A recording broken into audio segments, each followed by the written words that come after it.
ஓம் சாந்தி. ஸ்ரீ பாபா நினைவில் இருந்து இன்னைக்கு பாபாவோட மகா வாக்கியம் கேட்கலாம். பாபாவுடைய மகா வாக்கியம் மகான் ஆக்கக்கூடிய வாக்கியம்.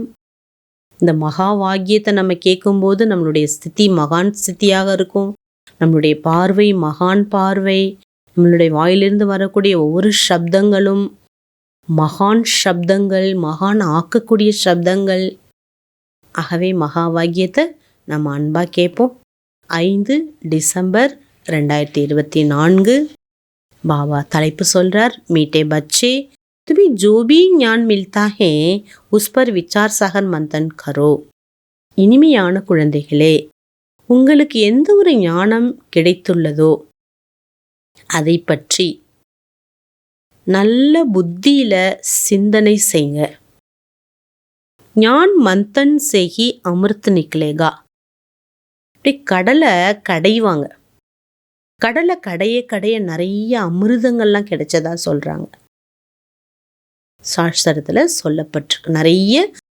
நிறைய கடைய அமிர்தங்கள்லாம் நிறைய வந்தது. அதே போல இந்த ஞானத்தை மந்தன் செய்யும் போது, கடையும் போதுதான் அமிர்தங்கள் வெளியாகும்.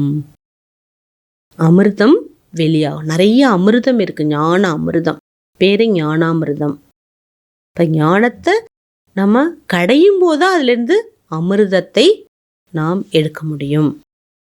இப்படி ஒரு விஷயம் வருதுன்னா அதை பற்றியே நம்ம நினைக்கும் போது, ஒரு டாபிக் எடுக்கிறோம், அதை பற்றியே நம்ம சிந்திக்கும் போது நிறைய பாயிண்ட்ஸ் கிடைக்கிது. ஒரு டாப்பிக்கில் பேச போனால ஒரு பிளான் பண்ணுறோம் ஒரு சேவைக்கு, அதை பற்றியே நம்ம சிந்திக்கும் போது நிறைய நமக்கு அதில் கஜானா கிடைக்கிது. அந்தமாரி ஞானத்தை நம்ம சிந்திக்க கடைய மந்தன் பண்ணுங்கிறார், கடையணுங்கிறார். அப்போதான் அமிர்தம் ஏற்படுது, கிடைக்குது. क्वेश्चन 21 जन्मों के लिए मालामाल बनने का साधन क्या है? 21 பிறவிகளுக்கு செல்வந்தன் ஆகுவதற்கான சாதனம் எது? ஒரு பிறவி இல்லை, ஒரு பிறவி செல்வந்தன் ஆகிறதுக்கு எவ்வளோ உலகத்தில் உழைக்கிறாங்க, கஷ்டப்படுறாங்க. பல தலைமுறை வரைக்கும் நல்ல பணக்காரங்களாக இருக்கிறதுக்கு எவ்வளோ சொத்துக்களை சேமிக்கிறாங்க. நம்ம 21 பிறவிக்கு மாலாமால் செல்வந்தன் ஆகிறதுக்கான சாதனம் எது? ஞான் ரத்தன். ஒரே வரி, ஞான ரத்தனங்கள். அதில் கவனம் கொடுக்கணும். जितना तुम इस पुरुषोत्तम संग पर ज्ञान रतन धारण करते हो उतना मालामाल बनते हो. இந்த புருஷோத்தம சங்கம யுகத்தில் இதான் முன்னேறுவதற்கான யுகம், முன்னேறுவதற்கான சமயம், முன்னேறுவதற்கான ஞானம். இந்த ஞானத்தை நம்ம எவ்வளோ ரத்தனங்கள் இதை நம்ம எவ்வளோ நமக்குள்ளார அப்ளை பண்ணுறோமோ அந்த அளவுக்கு செல்வந்தனாக ஆகிறீங்க. அபிகே ஞான் ரத்தன் வஹா ஹீரே ஜவஹராத் பன் ஜாத்தே. இங்கே கேட்கக்கூடிய இந்த ஞான ரத்னங்கள் அங்கே உங்களுக்கு எதிர்காலத்தில் அடுத்த பிறவியில் வைர வைடூரியங்களாக மாறுது. जब आत्मा ज्ञान रतन धारण करे मुख से ज्ञान रतन निकले. எப்போ ஆத்மா அந்த ஞானத்தை தாரணை செய்தோ, நமக்குள்ளார அப்ளை பண்ணுதோ, அந்த அளவுக்கு நம்மளுடைய வாயிலிருந்து ஞான ரத்தனங்கள் வெளியாகும். ரத்தன் ஹி சுனே और सुनावे तब उनके हर्ष चेहरा हर्षित चेहरे से बाप का नाम बाला हो. ஞானத்தை கேட்கும்போது, ஞானத்தை எடுத்துரைக்கும் போது அவர்களுடைய முகம் மலர்ந்த முகமாக. ஏன்னா ஞானம் கேட்குறோம், உயர்ந்த விஷயத்தை கேட்குறோன்னா அந்த உயர்ந்த ஸ்திதி இருக்கும்போது என்ன ஆகுது, அந்த மலர்ச்சிங்கிறது தானாகவே ஏற்படுது. இப்படி ஒரு கவலையான விஷயம் என்ன பண்ணுது, மனசை முகத்தை கவலைக்கு உட்படுது, கவலையில் ஆழ்த்திடுது. அந்த மாதிரி நல்ல விஷயங்கள் என்ன பண்ணுது, முக மலர்ச்சி ஏற்படுது. ஆகவே பாபா சொல்றார், ஞானத்தை யாரு கேட்டு சொல்றாங்களோ, வாயிலிருந்து ஞானம் வெளிவருதோ அவர்களுடைய முக மலர்ச்சி என்பது பாபாவின் பெயரை புகழ்பெறச் செய்கிறேன்னு அர்த்தங்கிறார். அசுரி குண் நிக்லே தப் மாலாமல் பனே. இந்த ஞானம் கேட்க அசுர குணங்கள் இருக்குல்ல, நமக்குள்ள இருக்கக்கூடிய வேண்டத்தகாத பொறாமை, பற்று, அகங்காரம், தேக அபிமானம், பாபா நிறைய விஷயங்கள் கொடுக்குறார். என்னென்னலாம் நமக்குள்ளார குறை குற்றங்கள் இருக்குங்க, இது எல்லா அவகுணத்தையும் நாம் வெளியேற்றணுங்கிறார். அப்பதான் நீங்க செல்வந்தன் ஆகலாம். ஓம் சாந்தி. பாபா बच्चों को ज्ञान और भक्ति पर समझाते. பாபா ரெண்டு விஷயத்தை பத்தி குழந்தைங்களுக்கு தெளிவு கொடுக்கிறார். ஒன்று ஞானம்னா என்ன, பக்தினா என்ன. ये तो बच्चे समझते सतयुग में भक्ति नहीं होती, ज्ञान भी सतयुग में नहीं मिलता. பாபா சொல்றாரு, குழந்தை நமக்கு தெரியுது சத்தியுகத்துல பக்தி இருக்காது, ஞானமும் சத்தியுகத்துல இருக்காது. பக்தியும் இருக்காது, இந்த ஞானமும் இருக்காது. ஸ்ரீ கிருஷ்ணர் न भक्ति करते न ज्ञान मुरली बजाते. ஸ்ரீ கிருஷ்ணர் பக்தியும் செய்யல, ஞானத்தையும் சொல்லலைங்க. முரளி மானா ஞான் தேனா, முரளி வாசித்தல், புல்லாங்குழல் இசைனாலே ஞானம். गायन है ना, முரளி மே ஜாது ஹே. புகழ் இருக்கு இல்லையா? எதுக்கு புகழ் இருக்கு? முரளி, புல்லாங்குழலுக்கு. அந்த புல்லாங்குழல் கிருஷ்ணா இசைக்கும் போது கோபியர்கள்லாம் அப்படியே செஞ்ச வேலையை போட்டுட்டு அப்படியே மெய்மறந்து போயிடுவாங்களாம். பசுக்கள்லாம் பார்த்தீங்கன்னா அப்படியே மெய்மறந்து கிருஷ்ணரை நோக்கி அப்படியே வரும். அதுவும் அந்த இசை கேட்கும். அந்த இசை அந்த புல்லாங்குழல் இசை இல்லை, பாபாவுடைய ஞானம் என்ற முரளி. பாருங்க, இந்த ஞானம் கேட்கும்போது நம்மளுடைய காதுகளை எவ்வளோ ரம்மியமா உள்ள போகுது, மனசுக்கு எவ்வளோ ஒரு சுகம் கொடுக்குது, இதம் கொடுக்குது. இதுதான் ஒரு மந்திர சக்தி உடையதுங்கிறார். ஜரூர் கோயி ஜாது ஹோகானா, கட்டாயமா இந்த முரளியில மந்திர சக்தி இருக்கும் இல்லையா? सिर्फ मुरली बजाना ये कॉमन बात है. फकीर लोग भी मुरली बजाते. பாபா சொல்றார், புல்லாங்குழல் இசைக்கிறது சாதாரண வேலை. எல்லாருமே இன்னைக்கு என்ன பண்றாங்க? ஃப்ளூட் வாசிக்கிறாங்க. பாபா சொல்றாரு, பிச்சைக்காரங்க கூட இன்னைக்கு என்ன பண்றாங்கிறார் பாபா, புல்லாங்குழல் வாசிக்கிறாங்க. इसमें तो ज्ञान का जादू है. ஆனா இந்த முரளி ஞானம் என்ற ஒரு ஜாது இருக்கு, மந்திரம். ஞானம் என்ற ஒரு மந்திரம், மந்திர சக்தி இருக்கு இதுல. மந்திரம்னா மாத்திரத்துக்கு பேர் தானே மந்திரம்.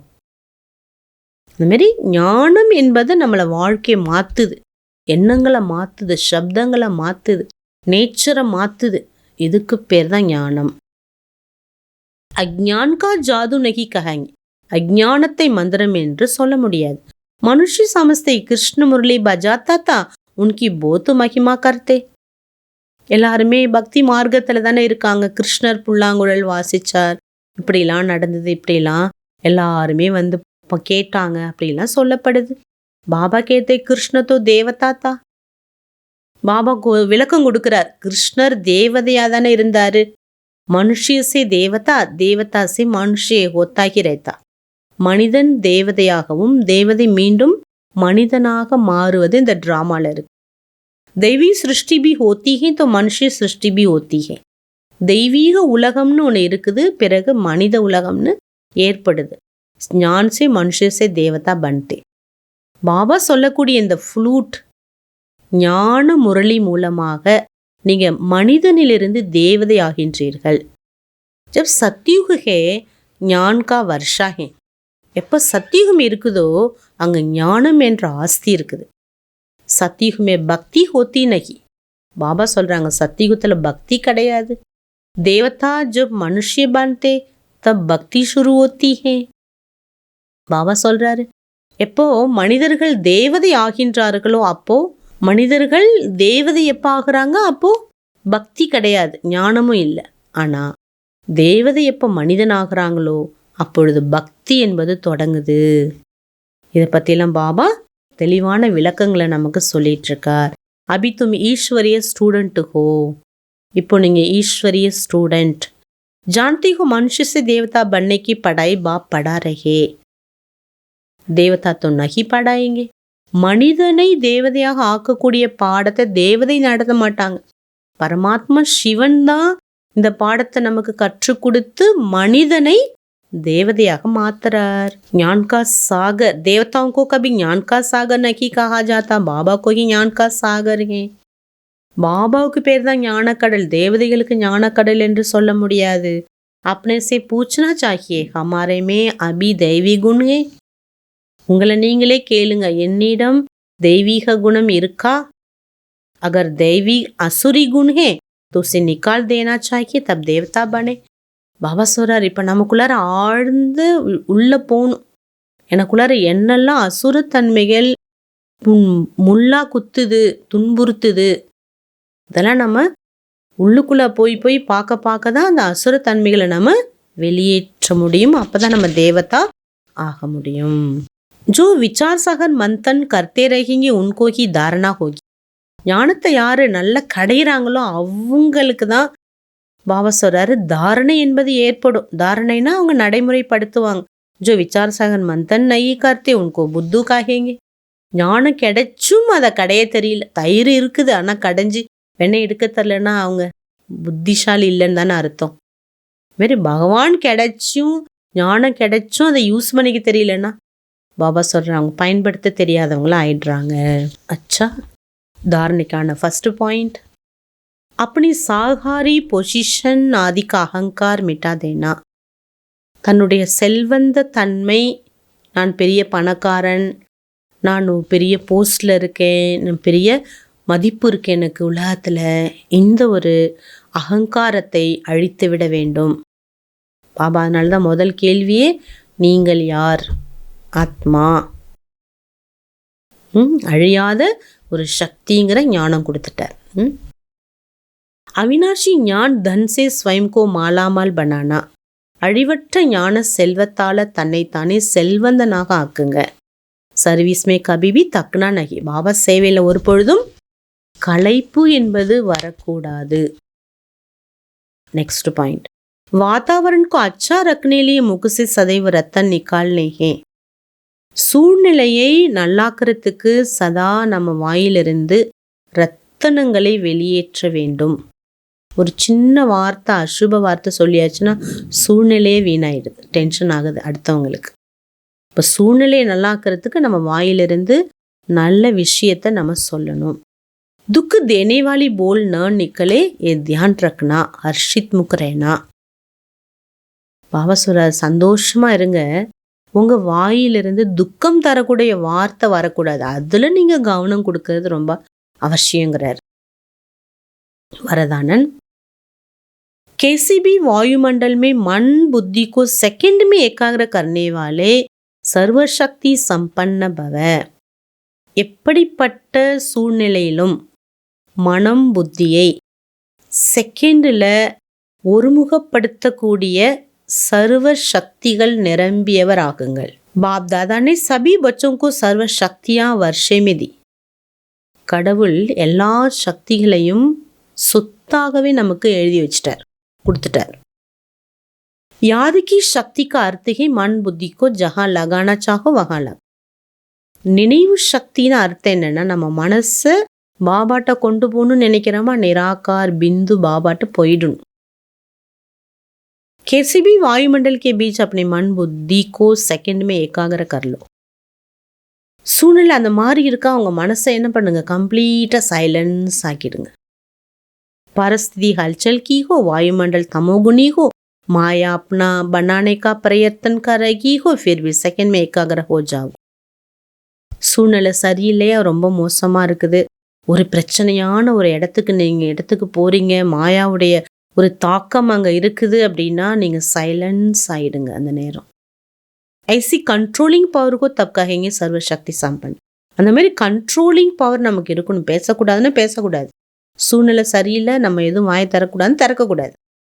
அந்த மாதிரி செல்ஃபுக்குள்ளார கண்ட்ரோலிங் பவர் கொண்டு வந்தாதான் சர்வ சக்தி நிரம்பியவன் என்று உங்களை சொல்ல முடியும். வரதானத்தை நல்ல நம்ம இன்னொரு முறை படித்து அப்படி சொரூபத்தில் அதை நம்ம கொண்டு வரணும்.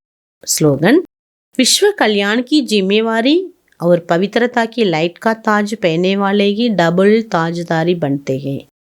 உலக நன்மைக்கான பொறுப்பு மற்றும் தூய்மையினுடைய லைட்டோட கிரீடத்தை அணிந்து கொள்பவர்களே டபுள் தாஜ்தாரி, டபுள் கிரீடதாரி ஆகின்றனர். உலக நன்மை செய்யணும், சேவைக்கான கிரீடமும் இருக்கணும், தூய்மையினுடைய கிரீடமும் இருக்கணும்.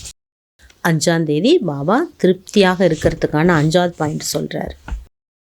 जिस आत्मा को सर्व प्राप्तियों की अनुभूति होगी वह सदा संतुष्ट होगी. எல்லா பிராப்திகளின் அனுபவம் யாருக்கு இருக்கோ அவங்க சதா திருப்தியாக இருக்காங்க.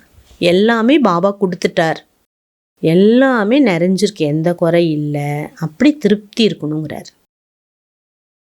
திருப்திக்காக தானே மாணி கேட்குறோம். எல்லாரையும் திருப்திப்படுத்தணும், நாம ஃபர்ஸ்ட் திருப்தி இருக்கணும் நமக்கு. உன்கே சேரே பர் சதா பிரசன்னதா கி நிஷானி திக்காய் தேகி. யாரு திருப்தியா இருக்காங்க, பாபா எல்லாம் கொடுத்துட்டார், திருப்தியா இருக்காங்களோ அவங்க முகம் பிரசன்னமா இருக்கும். सेवादारी जब सुबह से सर्व से संतुष्ट होते वह सेवा का सहयोग का उमंग उत्साह स्वतः होता. சேவாதாரி எப்பொழுது தன் மீதும் அனைவரையும் திருப்திப்படுத்துகிறாங்களோ அந்த அவங்களுடைய சேவையினுடைய உதவி ஊக்கம் உற்சாகம் தானாகவே ஏற்படுது. சகயோகமும் தானாக கிடைச்சிரும், ஊக்க உற்சாகமும் தானாக வந்துடுது. சொல்லி தான் அடுத்தவங்க செய்ய வைக்கணுங்கிற அவசியப்படாது. திருப்தி எங்கே இருக்குதோ அங்கே எல்லாமே ஊக்கம் உற்சாகம், திருப்தி இருக்கும்போது ஊக்கம் உற்சாகம் தானாக வந்துடும், சகயோகமும் தானாக கிடைச்சிரும். सेवादारी का विशेष ही लक्ष्य हो कि संतुष्ट रहना संतुष्ट करना. நம்ம சேவாதாரிகள் நமக்கு ஸ்பெஷலாக இந்த லட்சியம் இருக்கணும், நான் எப்போதுமே திருப்தியாக இருக்கணும், கடைசி மூச்சு வரைக்கும் நான் திருப்தியாக இருக்கணும், எல்லாரையும் திருப்திப்படுத்தணும். இதுதான் நம்மளுடைய லட்சியம். अच्छा, शांति.